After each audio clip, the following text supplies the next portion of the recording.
یہ آئینہ خدا بندی بن کر کے دنیا میں تشریف لائے، اللہ تبارک و تعالیٰ کا آئینہ بن کر کے دنیا میں تشریف لائے۔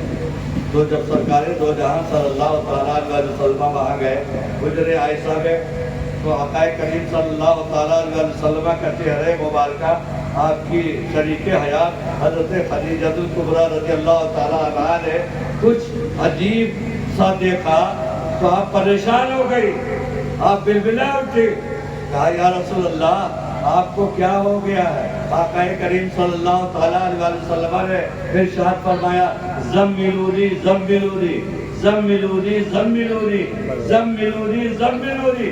ادھر تو آقا کو پسینہ ہو رہا تھا جس وقت غار حرا میں حضرت جبریل نے بھیجا تھا آپ کو اپنے باہوں میں کیسا تھا، اس وقت آقا کریم کو پسینہ نکل رہا تھا اور حجرہ خدیجہ میں آئے تو آپ کو ٹھنڈک کا احساس ہو رہا ہے۔ آپ نے فرمایا ہے خدیجہ مجھے چادر اڑاؤ، مجھے چادر اڑاؤ، مجھے چادر اڑاؤ۔ میرا موسم میں چادر اڑانے کی بات ہو رہی ہے، وہ بھی تعجب میں پڑ گئی، وہ بھی تعجب میں پڑ گئی اور ان سے رہا نہیں گیا، برداشت نہ کر سکی، فوراً لا کر کے حضور کو کمبل اڑایا، چادر اڑایا۔ اس کے بعد پوچھا یا رسول اللہ کیا ہو گیا، خیریت تو ہے؟ آقا کریم صلی اللہ تعالیٰ علیہ وسلم نے حالات غار حرا آپ پر بیان کیا کہ ایسے ایسے حالات پیش آئے تھے، اللہ کا فرشتہ آیا تھا جسے حضرت جبریل کہا جاتا ہے، اس نے میرے ساتھ ایسا ایسا کیا تو میں تھوڑا سا ڈر گیا، بتقاضۂ بشریت قائم گیا، وہاں سے فوراً میں چلا آیا اور اب ٹھنڈک کا احساس ہو رہا۔ تو حضرت خدیجہ رضی اللہ تعالیٰ عنہ نے عرض کیا حضور آپ پریشان نہ ہو، آپ بڑے اخلاق مند ہیں، آپ کو کچھ ہوگا نہیں، آپ مکارم اخلاق ہیں، اخلاق کی بلندیوں پر فائز ہیں، آپ ذرا سا بھی نہ سبکی محسوس کریں، ذرا سا بھی نہ سہمیں، آپ کو کچھ ہوگا نہیں۔ انہوں نے بہت تسلی اور تشفی دیا۔ آقا کریم صلی اللہ تعالیٰ علیہ وسلم پر سب سے پہلی وحی اور قرآن پاک کی سب سے پہلی آیت اقرأ باسم ربک الذی، وہیں غار حرا میں نازل ہوئی۔ کہاں نازل ہوئی ہے؟ غار حرا میں نازل ہے۔ اس کے بعد تو جب جہاں بھی ضرورت پڑتی وہی کا نزول ہو جاتا، جہاں ضرورت پڑ جاتی وہی کا نزول ہو جاتا۔ آقا کریم صلی اللہ تعالیٰ علیہ وسلم پر یہی برس کچھ مہینے میں پورا مکمل قرآن نازل ہوا، پورا مکمل قرآن نازل ہوا۔ اور قرآن کے نزول کی طاقت تو دیکھو، رب تبارک و تعالیٰ خود ارشاد فرماتا ہے لو انزلنا هذا القرآن على جبل لرأيته خاشعا متصدعا من خشية الله۔ اگر میں اس قرآن کو کسی پہاڑ پر نازل کرتا تو پہاڑ اس کی ہیبت و جلال سے ریزہ ریزہ ہو جاتا، راکھ کی ڈھیر ہو جاتا۔ اب مسلمانوں اندازہ لگاؤ کوئی پہاڑ کتنا مضبوط ہوتا ہے، پہاڑ کی چٹان کیسے مضبوط ہوتی ہے، پہاڑ پہ اگر اللہ تبارک و تعالیٰ خود ارشاد فرماتا کہ وہ ریزہ ریزہ ہو جاتا، دھواں دھواں ہو جاتا، راکھ راکھ ہو جاتی اور پہاڑ۔ لیکن میرے نبی کا سینہ ملاحظہ کرو مسلمانوں، کتنا مضبوط ہے، کتنا مضبوط ہے۔ اب آپ کو ماننا پڑے گا کہ نہیں کہ پہاڑ سے بھی زیادہ میرے نبی کا سینہ مضبوط ہے، اس لیے قرآن پاک پہاڑ پر نہیں سینہ مصطفیٰ پر نازل ہوا، سینہ رسول پر نازل ہوا ہے، مصطفیٰ جانے رحمت کے سینے پر نازل ہوا۔ تو میرے مصطفیٰ کا سینہ کتنا مضبوط ہے، اب میرے مصطفیٰ کے وسیلے سے مصطفیٰ جانے رحمت کے غلاموں کا سینہ بھی کتنا مضبوط ہے کہ آپ میرے قرآن اپنے سینے میں پورا قرآن لیے رہتا ہے، حافظ قرآن اپنے سینے میں پورا قرآن لیے رہتا ہے۔ اب یہی سے خبردار ہو جاؤ، کوئی شخص بلا وضو بلا غسل قرآن کے